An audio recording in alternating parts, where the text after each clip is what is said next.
बिस्मिल्लाहिर्रहमानिर्रहीम। अस्सलाम वालेकुम स्टूडेंट्स, मेरा नाम दानिश मजीद और आप मेरा यूट्यूब चैनल देख रहे हैं फिजिक्स विद दानिश। तो बच्चों, आज हम लोग फर्स्ट ईयर फिजिक्स का एक टॉपिक डिस्कस करने वाले हैं जो कि आपके शॉर्ट क्वेश्चन के लिहाज से इंपॉर्टेंट है, जिसमें हम लोग डिस्कस करेंगे इंटरफेरेंस ऑफ साउंड वेव्स।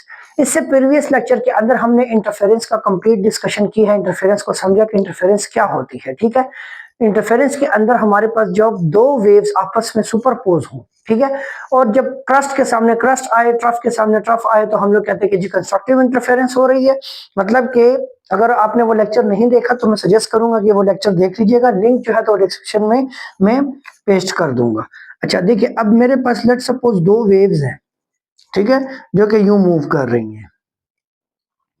अब इसमें देखें कि हमारे पास जब क्रस्ट के सामने क्रस्ट आ जाए और ट्रफ के सामने ट्रफ आ जाए, फिर क्रस्ट के सामने क्रस्ट, फिर ट्रफ के सामने ट्रफ, तो ये कंटिन्यूसली, इस कंडीशन में जो हमारे पास इंटरफेरेंस होती है वो कंस्ट्रक्टिव होती है। हमने ये पढ़ा प्रीवियस, और इसके लिए हमारे पास जो पाथ डिफरेंस का फॉर्मूला था वो था जी एम लेमडा के, ठीक है, और एम जो है तो 0 1 2 3 कुछ भी हो सकता है। अब डिस्ट्रक्टिव इंटरफेरेंस में हम बात कर रहे थे कि हमारे पास एक वेव यूं है और दूसरी वेव, सॉरी,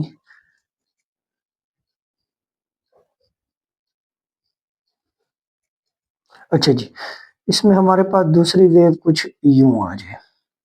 मतलब कि आपके पास क्रस्ट के सामने ट्रफ आ जाए, ट्रफ के सामने क्रस्ट आ जाए, फिर तो ये क्रस्ट के सामने ट्रफ और ट्रफ के सामने क्रस्ट।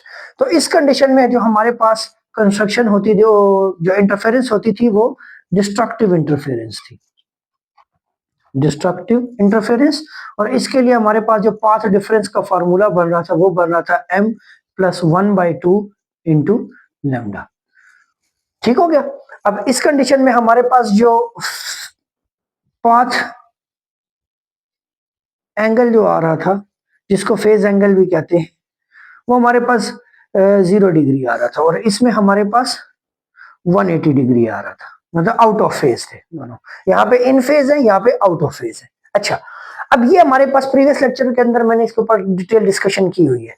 अब कंस्ट्रक्टिव इंटरफेरेंस कब होती है कि जब दो वेव्स आपस में इंटरफेयर करें, और डिस्ट्रक्टिव इंटरफेरेंस कब होती है कि जब दो वेव्स आपस में डिस्ट्रक्टिवली जो है तो इंटरफेयर करें। ठीक है, अब ये चीज हम लोग साउंड के ऊपर अप्लाई करेंगे कि साउंड वेव्स के अंदर ये कॉन्सेप्ट किस तरह एक्सप्लेन किया जा सकता है। ठीक हो गया। अच्छा, अब मेरे पास लेट सपोज ये एक मैंने डायग्राम बनाई हुई है, जिसमें यहाँ पे एक सोर्स है जो कि साउंड प्रोड्यूस कर रहा है, और एक पाइप है जिसके अंदर से ये वेव्स फ्लो करेंगी, और यहाँ पे एक लिसनर है जो कि साउंड को ऑब्जर्व करेगा। ठीक हो गया। तो अब साउंड वेव्स का कॉन्सेप्ट क्या है, इंटरफेरेंस ऑफ साउंड वेव्स का, तो the effect produced by the sound waves coming from the coherent source passing through the same region at the same time is called interference of sound. मतलब कि हमारे पास एक source से sound produce हो रहा है, वो फ्लो कर रहा है किसी स्पेसिफिक रीजन से, और वो एक पॉइंट के ऊपर सेम टाइम में अगर दो वेव्स पहुंचे तो उस दौरान हमारे पास जो इफेक्ट क्रिएट होगा उसको बच्चों हम लोग क्या कहेंगे, इंटरफेरेंस ऑफ साउंड वेव्स कहेंगे। ठीक हो गया। अच्छा, अब समझते हैं इसको। लेट सपोज मेरे पास यहां से साउंड वेव्स जनरेट हुई, ये सोर्स है, कि जैसे ही यहां से वेव्स इंटर हुई तो अब यहाँ पे दो पाथ हैं, एक ये ब्लू से मैंने ड्रॉ किया और एक रेड से मैंने रिप्रेजेंट किया। ठीक है, अब इन दो पाथ्स में साउंड वेव्स मूव करना शुरू हो जाएंगी। तो अब ये रेड वाली यहां से मूव करके इस पॉइंट पे पहुंची, और ब्लू वाली यहां से मूव करके इस पॉइंट पे पहुंची। ठीक है, तो जब अब यहाँ पे कंडीशन ये है कि लेट सपोज लेट मेरे पास इस ब्लू वाले डिस्टेंस को मैंने R1 का नाम दिया और रेड वाले को मैंने R2 का नाम दिया। अगर तो मेरे पास R1 इक्वल हो R2 के, R1 अगर इक्वल हो R2 के, तो ये दोनों वेव्स क्या होंगी, सेम टाइम पे इस पॉइंट पे पहुंचेंगी। ठीक है, तो सेम टाइम पे पहुंचने के बाद दूसरा, दोनों का पाथ डिफरेंस सेम है। ठीक है, तो यहां पे फिर हमारे पास क्या होगी, कंस्ट्रक्टिव इंटरफेरेंस होगी। कैसे, अगर दोनों इक्वल हैं, ठीक है, तो मैं R1 माइनस R2 कर दूं और इक्वल टू 0। अब चूंकि मैं R2 की जगह पे R1 लिख सकता हूं क्योंकि दोनों इक्वल है ना, तो यहां से R1 minus R1 equals to 0 and 0 equals to 0। Simple. तो अब यहाँ पे कंस्ट्रक्टिव इंटरफेरेंस का कॉन्सेप्ट क्या है, हमने पढ़ा कि पाथ डिफरेंस का फार्मूला क्या है, एम लेमडा। अब यहाँ पे 0 हो गया m, तो 0 इंटू लेमडा, तो पाथ डिफरेंस आपके पास क्या हो गया, 0। ठीक है, तो जब पाथ डिफरेंस 0 हो तो फिर कौन सी इंटरफेरेंस होगी हमारे पास? कंस्ट्रक्टिव इंटरफेरेंस होगी। उम्मीद करता हूं पॉइंट समझ आया होगा कि जब भी आपके पास ये दोनों पाथ क्या हो, सेम हो, तो इस कंडीशन में हमारे पास जो इंटरफेरेंस होगी वो कौन सी होगी? कंस्ट्रक्टिव इंटरफेरेंस होगी। ठीक है, अब लेट्स सपोज कि इसमें मेरे पास अगर पाथ चेंज हो जाए, पाथ क्या हो जाए? चेंज हो जाए। R1 और R2 के दरमियान अगर R2 को मैं लेंथी कर दूं, ठीक है, तो अब हमारे पास R1 जो है, now R1 is not equal to R2। ठीक है, तो R1 जो है तो वो R2 के इक्वल नहीं होगा, तो उस कंडीशन में हम उसको ऐसे सेट कर दें कि यहां पे हमारे पास एक पाथ डिफरेंस देखने को मिले और वो पाथ डिफरेंस इक्वल हो हमारे पास किसके? हमारे पास इक्वल हो m प्लस 1/2 इंटू लेमडा के। मतलब कि अगर मैं m को 0 कर दूं तो यहां से मेरे पास लेट सपोज पाथ डिफरेंस कितना होना चाहिए? λ/2।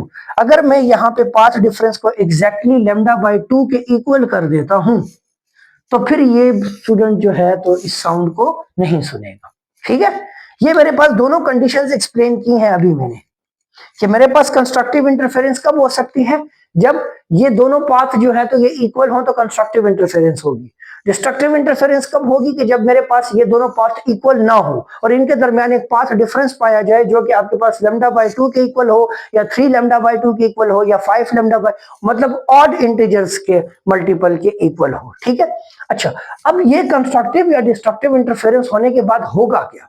देखो बच्चों, अगर तो ये पाथ दोनों के सेम है तो ये वेव यहां से मूव करेगी यूं और यहां से मूव करेगी यूं।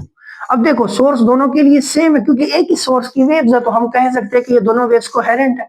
ठीक है, अब जब ये हमारे पास इस पॉइंट पे पहुंची और इस तरह पहुंची कि इनके दरमियान किसी किस्म का कोई पाथ डिफरेंस मौजूद नहीं है, तो यहाँ पे जो साउंड सुनाई देगा वो बहुत ज्यादा लाउड सुनाई देगा, because of this constructive interference. ठीक हो गया, यहाँ पे साउंड क्या सुनाई देगा? बहुत ज्यादा सुनाई देगा। ठीक हो गया, अब डिस्ट्रक्टिव इंटरफेरेंस में क्या होगा कि जब इनके दरमियान ये वेव यहां से निकल के आई, इधर पहुंची और ये वेव जब इधर पहुंची, दोनों के दरमियान λ/2 का पाथ डिफरेंस है, तो ये दोनों क्या कर देंगे? एक दूसरे के इफेक्ट को कैंसिल कर दें, एक दूसरे की क्रस्ट को ट्रफ के साथ या ट्रफ को क्रस्ट के साथ कैंसिल कर देंगे। अब क्वेश्चन ये आता है कि यहाँ पे तो सर साउंड वेव्स है और साउंड वेव में क्रस्ट और ट्रफ नहीं होते, तो यहाँ पे कंप्रेशन और रेयर फ्रैक्शन होती है। अब कंप्रेशन यहाँ पे अगर कंप्रेशन पहुंच रही है इस वेव की तो इस वेव की रेयर फ्रैक्शन पहुंचेगी, अगर इसकी कंप्रेशन पहुंच रही है तो इसकी रेयर फ्रैक्शन पहुंचेगी, बट ये दोनों एक दूसरे को हमेशा क्या करेंगे? कैंसिल आउट करेंगे डिस्ट्रक्टिव इंटरफेरेंस में, और यहाँ पे हमें सुनाई और साउंड सुनाई नहीं देगा। अब यहाँ पे हम लोग एक और क्या करेंगे? यहाँ पे अब हम लोग इस चीज को वेरीफाई करते हैं कि यहाँ पे अगर साउंड सुनाई नहीं दे रहा तो क्या वो आया वो डिस्ट्रक्टिव इंटरफेरेंस की वजह से सुनाई नहीं दे रहा या इसके पीछे का कोई और रीजन है। तो उसके लिए हम लोगों की बुक, आप लोगों की बुक में एक पॉइंट उन्होंने और ऐड किया कि यहाँ पे उन्होंने एक रबर बैंड उन्होंने यहाँ पे अटैच किया हुआ है। अब हम क्या करते हैं, इस रबर बैंड को यूं प्रेस कर देंगे, जब प्रेस करेंगे तो ये पाइप यहां से बिल्कुल क्लोज हो जाएगा, तो यहां से साउंड अब आगे फॉरवर्ड मूव नहीं करेगा। ये मैं डिस्ट्रक्टिव इंटरफेरेंस के अंदर की बात कर रहा हूं, यहां से साउंड आगे फॉरवर्ड मूव नहीं करेगा। तो अब इस तरफ से वेव ऑफ साउंड नहीं आ रही तो इस तरफ से सिर्फ साउंड जा रहा है, तो अब इसके ऑपोजिट कोई वेव नहीं है जो कि इसको क्या करे? कैंसिल आउट कर सके, तो फिर इस स्टूडेंट को यहाँ पे साउंड सुनाई देना शुरू हो जाएगा। तो इस तरह हम लोग फिर ये वेरीफाई भी कर सकते हैं कि हाँ, यहाँ पे जो साउंड इस स्टूडेंट को सुनाई नहीं दे रहा था वो डिस्ट्रक्टिव इंटरफेरेंस की वजह से सुनाई नहीं दे रहा था। ठीक हो गया, तो बच्चों ये था हमारा आज का टॉपिक जिसका नाम था इंटरफेरेंस ऑफ साउंड। उम्मीद करूंगा कि आपको ये कॉन्सेप्ट समझ आया होगा। फिर भी कोई क्वेश्चन हो तो कमेंट करके जरूर पूछिएगा। अल्लाह हाफिज।